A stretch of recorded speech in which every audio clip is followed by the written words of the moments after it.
Hey everyone, it's Steve here at the DJ Lab, and guess what?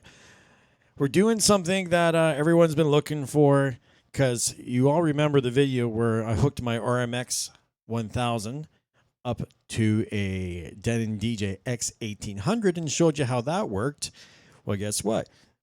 We're now a few years down the road, and now there's an 1850 sitting here, and lots of people in the group want to know, can you hook up an RMX-1000 by Pioneer, the effect processor, into a Denon DJ 1850? I've heard some people say, oh, it doesn't sound good, and they bitch and they complain.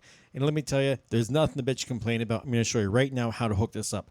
So this is real simple. Keep in mind, from the back here, there's an input and an output, right? You have a send and a return. Send goes to the input, right? And then the output goes to the return. Does that make sense? Once again, for the slow people out there, send to the input, output to the return. Easy enough, right? Then the other thing you're going to want to do, so on my system, the way I have it set up, I've got both my input level and my output level set at 12 o'clock. Then when you go in here, you go into the utility, you press down, go into the utility menu, and you want to go down to where it says effects. And then you say at the top, and the first one is effects return, and you've got the unity level. Without getting too complicated, you know, I've got mine set to plus 9 dB. Now, here's what this means, is when I turn this on and off, let me just get a track going here. There's a little loop going here. So when I turn this on and off, you shouldn't hear any difference in the volume. And if you hear it doing like, you know, feeling like it's switching from left to right, that means you got to switch your cables. That's all. So when that is on and off, you should hear no difference in anything. Now watch, I'm going to tell you. So if I go down at that unity level, when I turn it on, see it's lower. So mine, like I said, this is the way mine's set, but all you got to do is just adjust yours to the point where when you do this on and off, with no effects going, of course, you don't hear any difference in the volume. So here's what is really cool. The coolest part about the whole running an RMX with this system here that's different is I can actually dial in my frequency, right? So now I dial in my frequency. Let me turn this down a bit. And I'm going to give you an example. How I can just do some echoes on the highs.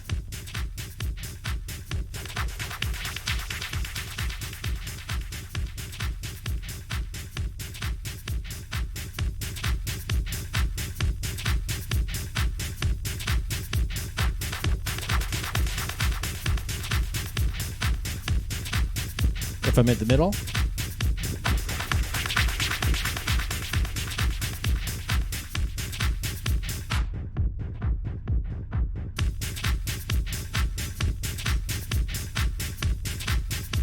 and so when you're running even on the God, brains losing it here for a second. When you're running the sequencer over here,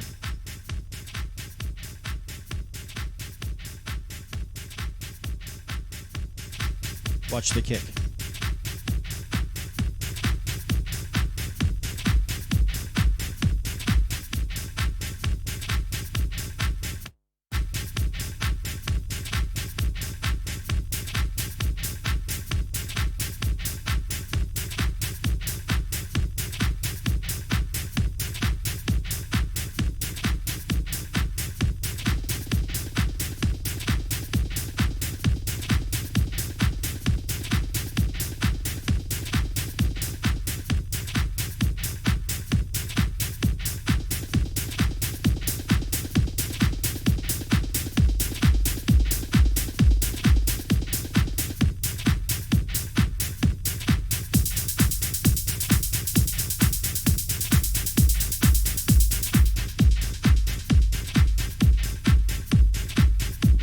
So you see I can take out the high hats there.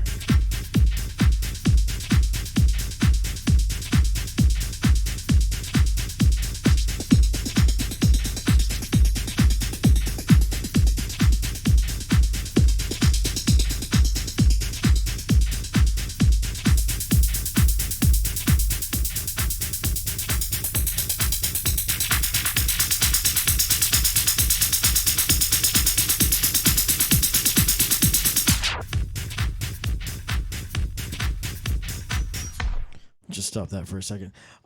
So it's kind of endless. You know, you can really just having that kind of control allows you to do all the extra stuff. But as you can see, everything's working.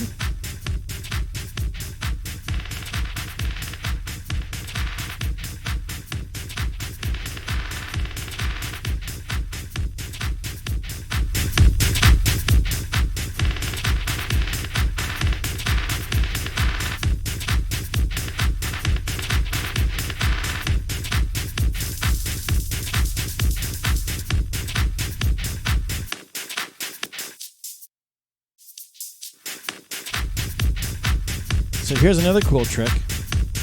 Turn down.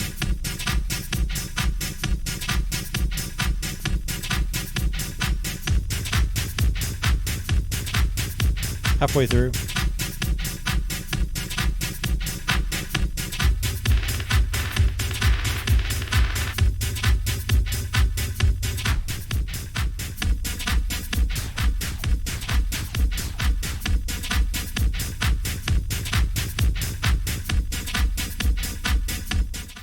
Now what's interesting, I gotta check something out here. Because I'm getting like, I don't know if like I'm getting that phasing, which is kind of cool, but maybe I don't necessarily want it. I'm just gonna check this, make sure this is okay.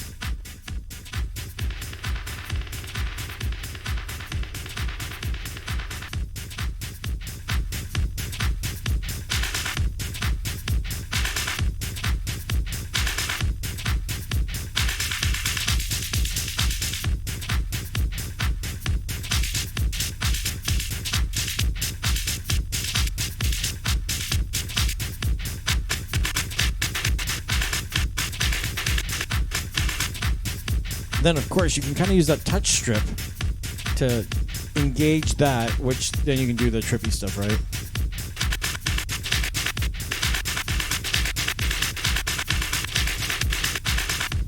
Okay, probably not my best example of doing something on this thing. If you want to just cut the lows.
All right, getting carried away here. But you get the main idea. It works. Anyone that tells me that, oh, it doesn't sound right, maybe you don't got it set up right. That's possible because I've used it with my DJM-900 Nexus 2. Sounds great with that because obviously it's all Pioneer. I've used this thing with an Allen and Heath 92 before. It didn't sound very good. Didn't work very well through that system. But it works perfectly fine with the Denon. So if you have a Denon DJ-1850 and you're not really impressed with the effects that are built into it, because the effects that are built into the system kind of suck. You know what I mean? They're not the best. There's a couple tricks in here. The only tricks that are really halfway decent are the sweep effects. The washout is good, and the dub echo is okay. But everything that's built into the actual unit here effect-wise, you know what? I hate to say it, but they suck. But you know what? What do you expect? You got better sound quality than a DJM-900 Nexus 2 when it comes to overall sound out of this thing. This is better. It's a fraction of the price, so it's still cheaper to buy one of these and an RMX-1000 than it is to buy a DJM-900 Nexus 2. End of the day. So that's it. Hopefully this has been informative. If you have any questions, you know what to do. Feel free to drop some comments, hit the like button, hit the subscribe button, and I will see you all in the Facebook groups talking about this thing. Catch you later.